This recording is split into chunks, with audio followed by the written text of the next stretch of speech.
Instapot is not yet a sponsor of this podcast. Yeah, well, no one's a sponsor of this podcast other than me. Hey, I just spoke to somebody who was at the event in Myrtle Beach and has your book and has used them. Oh man, that's great to hear, and that was a great opportunity. I mean, I'll be honest with you. When you invited me to speak at the Decorative Surfaces Conference in Myrtle Beach, I went, how?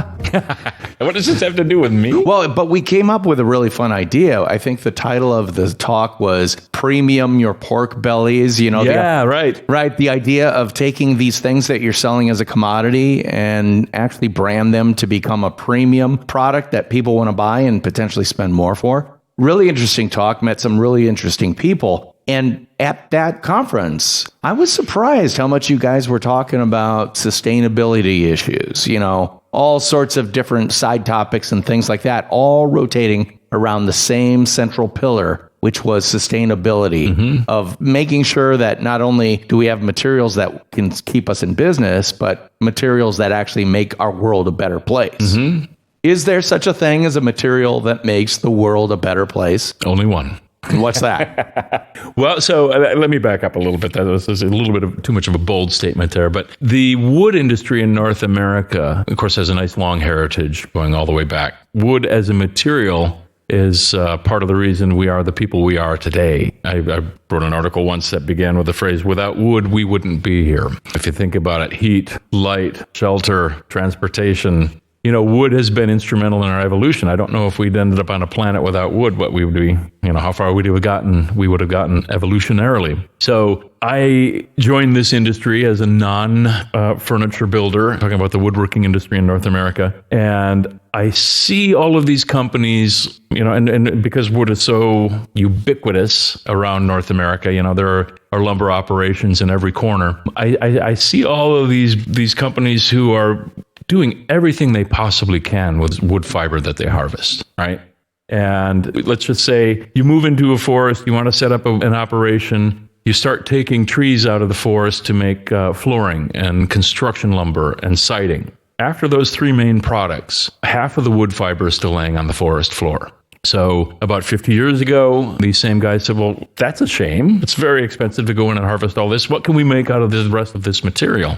Plywood, particle board, MDF, OSB, some other construction type strand materials. So they're at the point now where they are using 99.3% of the tree, of the fiber, every tree that's pulled out of a forest, to create something useful, to create something that is used in basically every project, every remodel, every furniture line, you know, every hotel. This material is absolutely everywhere. And of course, you know, to be efficient, they're always creating more efficient ways to produce it, using, you know, fewer binders, more efficient machinery, et cetera, et cetera. But they're apologizing for this wonderful material, right? Their approach to market, and let's say we're talking about, say, particle board with a laminate on it. Their approach to marketing it was, well, it's not wood, it's not veneer, but it is $1.19 a square foot. Right. Do you love it? And the consumer goes, how about $1.09? Do you love it now? Yeah. How about 99 cents? And there's a perfect model for this. The laminate flooring industry in North America, when it first launched, had exactly that problem. It tried to price itself into being beautiful, never quite made it in the same time, in the same process, you know, sacrificed a lot of quality and whatnot. And there were some serious issues. Now I think that product has found its niche and it is where it belongs.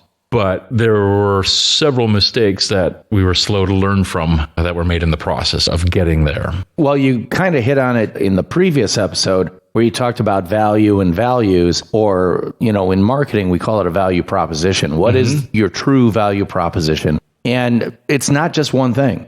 Now, it sounds like back in the day, they sold on one thing, which was price. Well, and commodity, right? So, you know, you talked about a presentation that you gave where premium your pork bellies. Right. Trying to find a premium way to tell the story about what people recognize commonly as a commodity material, a commodity product. You know, these guys, when in the process of finding ways to use over 99% of the wood fiber that comes out of the forest, they created the best green story in the materials world without even thinking about it. And without telling it. Well, they didn't even want to acknowledge it to themselves. No, not want to. That's not the right phrase. They didn't understand what an incredible job they were doing. Right. With resource management, right? And they didn't do this to have a great green story 50 years down the road when, you know, it was going to be the most important thing in your marketing plan. is to tell your sustainability story. They did it because it was just good business sense and common sense. Yeah, it definitely is. But now you've got a concept that I think is brilliant that is going to change fundamentally the way they think about that story and how it can be told, what the value of that story is, what the value of that value proposition is. And I think you call it climate positive now. Correct. Is that right? So I'm going to back up a little bit with some background. So the panel industry, the people who produce particle board and MDF, these are the materials that are in basically every project, every furniture line, et cetera, et cetera. They're everywhere. They had a life cycle inventory analysis done, or life cycle impact analysis. I get those terms mixed up, which is where consulting firms come in and measure all of the inputs and outputs of the process of creating that material or that product, et cetera. And what they found was wood stores carbon as it grows. 50% of the chemical makeup of a tree is stored carbon. The wood fibers and particles in these composite panels are packed so densely that the amount of carbon stored in that finished panel more than offsets all of the carbon released in the harvesting and the production, the value add, and the use of that finished decorative panel. So it stores more carbon than is offset, which is a pretty great, or than it's expelled in its production, I should say.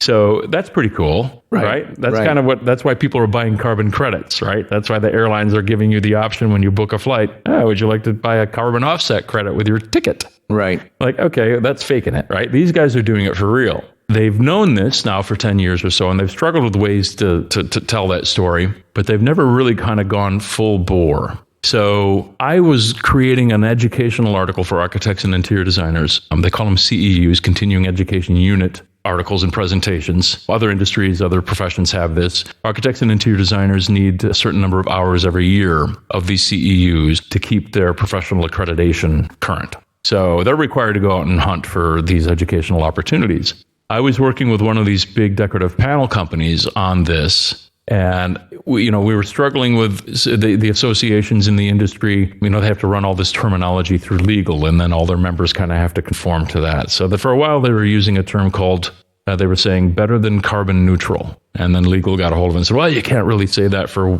I don't even remember what the reasoning was. And then there's this term out there, carbon negative, which basically means what I just talked about, sequestering or storing more carbon than is released in the production of this product or this material. But it's got the word negative in it, and people have to think about it. Right. And this goes back to what I said in the last episode about, the industry terminology not quite really connecting maybe as far down the reader chain as I want it to.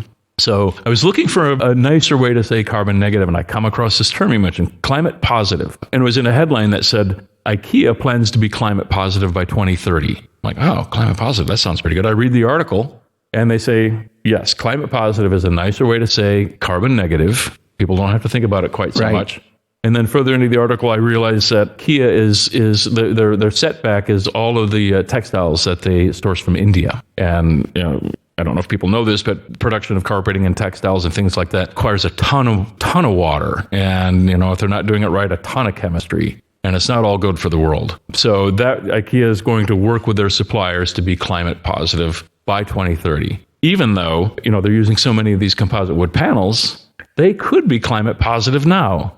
And I had to sit back and climate positive now? Yeah. The materials in this industry are climate positive now. I love a phrase that takes you 5 miles down the road toward understanding, just in its name. Climate positive now sounds something good. Yeah. I'm already thinking positively about it. Yeah, right. The now, I'm thinking positively about that because we're facing all these climate changes and things like that. We need to do something when? Not later. Now. This is a movement, right? Yeah, well, exactly. So you've got this phrase that now needs to become a brand because you've got some big plans for this, right? We spent a little time over drinks a while back kind of brainstorming some ideas, throwing some ideas around. You've already had some that were already in the hopper, ready to go. I mean, am I wrong to say that you envision this being a certainly nationwide conference at some point? In my world, there are so many conferences and so many exhibitions. I would like to see it get plugged into all of them.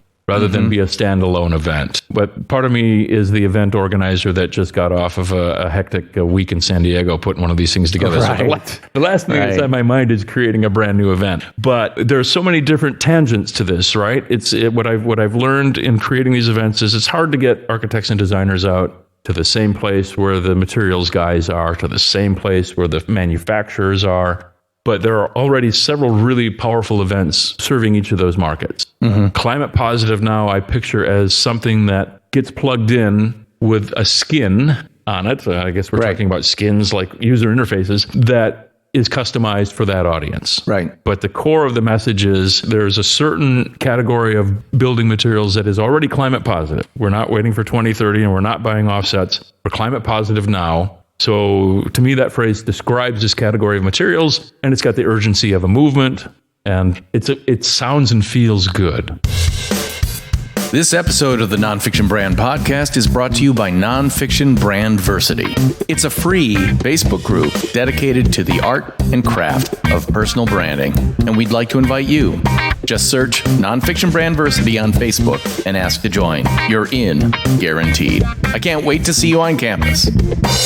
So if I were looking for a sibling thing like it, especially within the space, is LEED certification a sibling or? It's so, and this is something that really is we're just sort of grasping right now. LEED is a certification regimen for the health of a building, the sustainability of the materials, indoor air quality, et cetera, et cetera. And there are about 40 others. And there's well building and chemicals of concern. And I go back to an article I read in a magazine called Fast Company Design about a LEED Platinum, which is the top level of LEED. And I think LEED stands for, I forget now. And that's the problem with these engineering. Leadership in energy and efficient design or something like that. The LEED people are going to kill me for this. Yeah. But everybody understands in the world, in the design world, what LEED is supposed to mean, right? And you get your project assessed. It basically looks at all the inputs, HVAC, and whether or not you have a bike rack out front and things like that. Right. So you get a LEED rating. There's a LEED Platinum building I was reading in this article where they were very disturbed. They were coming up with some formaldehyde levels, and they were very upset about that because this was LEED Platinum and that's not supposed to happen. What they apparently did not know is formaldehyde is a basic building block of proteins used to create our DNA. Every living thing produces formaldehyde to a certain level. Right. So they went in and they were going to try and find this, and they found out it was coming off the people. And so, what's the lesson there? You can have a LEED Platinum building, but you can't let any people in it. Right. So when you mention LEED and you bring that up as sort of a companion to something like Climate Positive now, LEED is what do I want to say? It's like one of the gears, right, to this beautiful machine we're trying to build. You can't have it without it. You can't, if Climate Positive now basically is a way to tell the story of something that is sustainable in many different ways. So LEED factors in. Indoor air quality factors in, all the way up to FSC forestry management and all the way down to materials that are being replaced with more durable, more sustainable materials in your typical hotel chain or hospital. What you're talking about right now is illustrating the need for something that has a handle that's more graspable by a much wider audience. Yeah, architects and engineers, they understand LEED, LEED certification. People who work in government need to know what the certification is, blah, blah, blah. But what about the rest of us? Right. And the fact is, and the way I see this kind of playing out is, if there was a mark, a certification, a emblem that could be on a product that you as a consumer learn to recognize is climate positive now, and you understood that if I buy this product, it's actually absorbing more carbon, supporting our climate.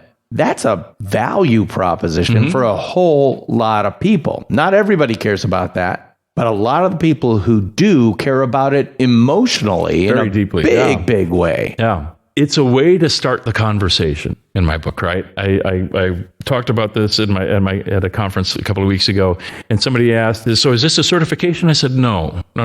This is an umbrella term and a way to identify yourself as trying to save the world by using the right materials for the right application. But the story goes beyond just the product and the stored carbon or carbon sequestration part of the story. All of these companies in North America produce panels to the CARB 2 standards, which gets back to LEED. Now, LEED adopted the California Air Resources Board limitations for how much materials can off-gas in a building. North America has the most strict indoor air quality limits in the world. And we're talking about formaldehyde again. The off-gassing of formaldehyde from these panels in any setting is below the level you would get as if you were standing next to a tree in a forest. You're getting more formaldehyde from a living tree that you're leaning against than you are from a countertop you're eating on. Well, and again, very technical explanation. And the more you say formaldehyde, the less people are listening. Right. I call it the F word. Well, exactly.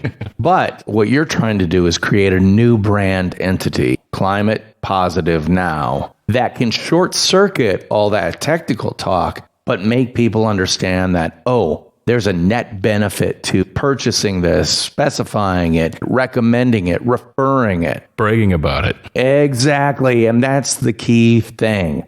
Going back to the previous episode, we talked about an industry, for lack of a better description, that didn't know its true value story. Mm-hmm. It knew its true value in terms of cost and kept undercutting itself, but it didn't know the true value of its story.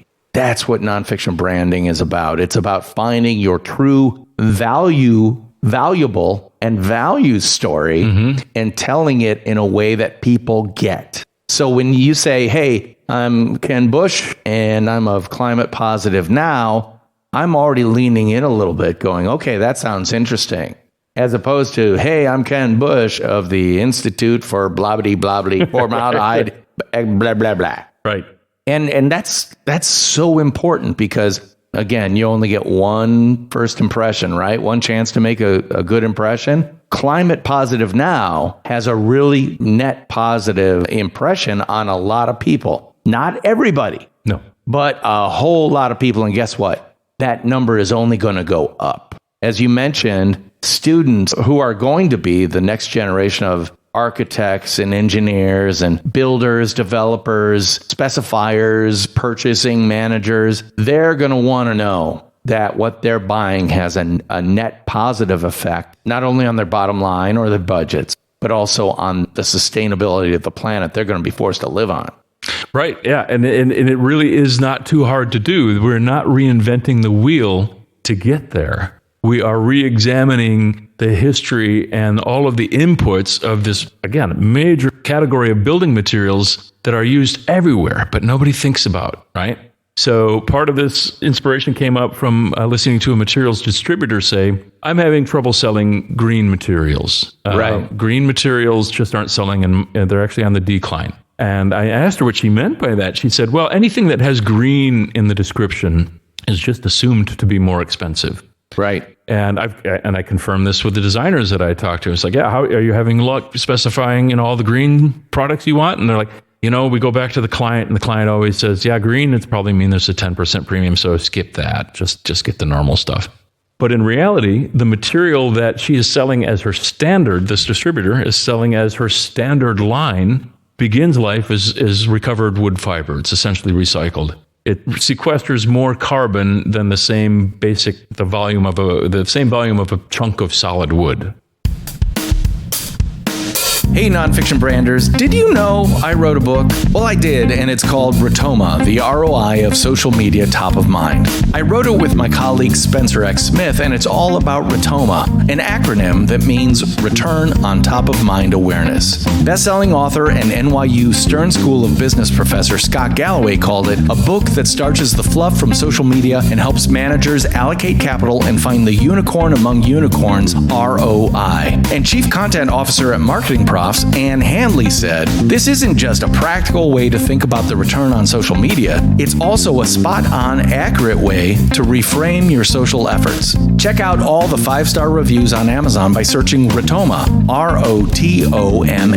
Pick up your copy today and start building your personal, professional, and small business brand the Rotoma way.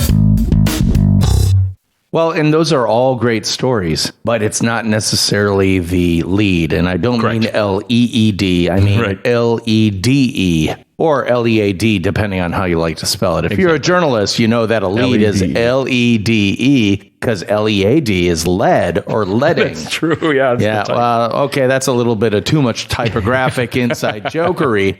But my point is that knowing your story is great. Knowing the layers of story that you have is even better. But the most important thing is knowing what your lead story is. And Climate Positive Now is going to be a bigger and bigger lead story moving forward. Now, of course, if you're talking to people who are on the budget side of things, you got to get right to the cost issue very quickly. But the cost benefit algebra is going to be very positive when they understand that, oh, you mean we're going to get, we have a PR story we tell about our new building. Yeah, we're actually going to absorb more carbon building this building than we will output while building it. That's a great PR story for a whole lot of people. So again, as you develop your nonfiction brand called Climate Positive Now, it's always important to remember to look at things like, what is the Climate Positive Now key 3? We can talk more about that ad nauseum, but the key thing is get them on paper. Right. And look for what I like to think of as the chemical elements of those concepts. Keep in mind, everything that's made of matter in our universe can be broken down into a pretty small number of chemical elements, right? So it's not about some sophisticated, very technological explanation. It's like break it down to great pungent words like good, fast, value, healthy. Yeah, exactly. Yeah. Look for the pungent words, the ones that are very strong. And it's funny, in English, a lot of those words are very short. Like, punchy, yeah. Like a word like fun, 3 letters that mean a whole lot in a lot of different ways. And it can be very different. Fast, again, another great word. Win, good. All these words, it's almost like the fewer syllables the word has, the more impact it does. It's also easier to design with. Yeah, well, it is. And take a look at that, Climate Positive Now. And when we talked, a couple weeks ago, I said, that's your hook right there, the word now. And I've gone back to my designer with your suggestions, and I'll show you the new logo later. But well, I'm looking forward to seeing that. My art direction was make it look good as if it were a plaque in a hotel lobby, where the hotel could be saying, hey, this most recent remodel was made with materials that are climate positive now. Or a hang tag at a retail store. I've had conversations with the furniture buyers at Target and Walmart, and they would love to be able to have something positive to say about this material or the furniture that they sell. So, a hang tag, this bookshelf was made with materials that are climate positive now. Or, so a plaque, a hang tag, or a tattoo. Yeah, that's the way to think about a brand. A good brand elicits an emotional reaction so strong that people will actually take a needle and ink their body with it. Right. Think about if you're a Navy SEAL, you've got that Navy SEAL on your forearm with that stupid looking SEAL with a red ball on, right? Balancing a red ball. If you're a Harley rider, again, same thing. And people do that with brands they love, they care about, they emotionally connect with. And I think that's your key right there. This is not a technical, scientific, engineering argument. Yeah, there are scientific and technical arguments associated with it. But at its base, this is a combination of love and fear. We love this earth and we're afraid it's going away. So what can we do about it? So let's say love, fear, and empowerment. We accept the fear because we love, but what are we going to do about it? These are 3 key story pillars that I think you need to constantly remind yourself, because the second it gets too technical, you're going to start losing audience. Yes. Yeah, well, and it's very good to have that kind of direction, because I'm a wordy guy. Everybody is. But I learned this a long time ago as a young copywriter. My job is to quote Henry David Thoreau, his book Walden, simplify, simplify, simplify. Or as Luke Sullivan, the really great copywriter, said, simplify and then X out the other 2. Yeah, exactly. Enough said. Yeah, exactly. So I've been talking with Kenn Busch of Material Intelligence. Ken, where can people interface with you? Materialintelligence.com is the center of my content universe. You can get everywhere I am from there.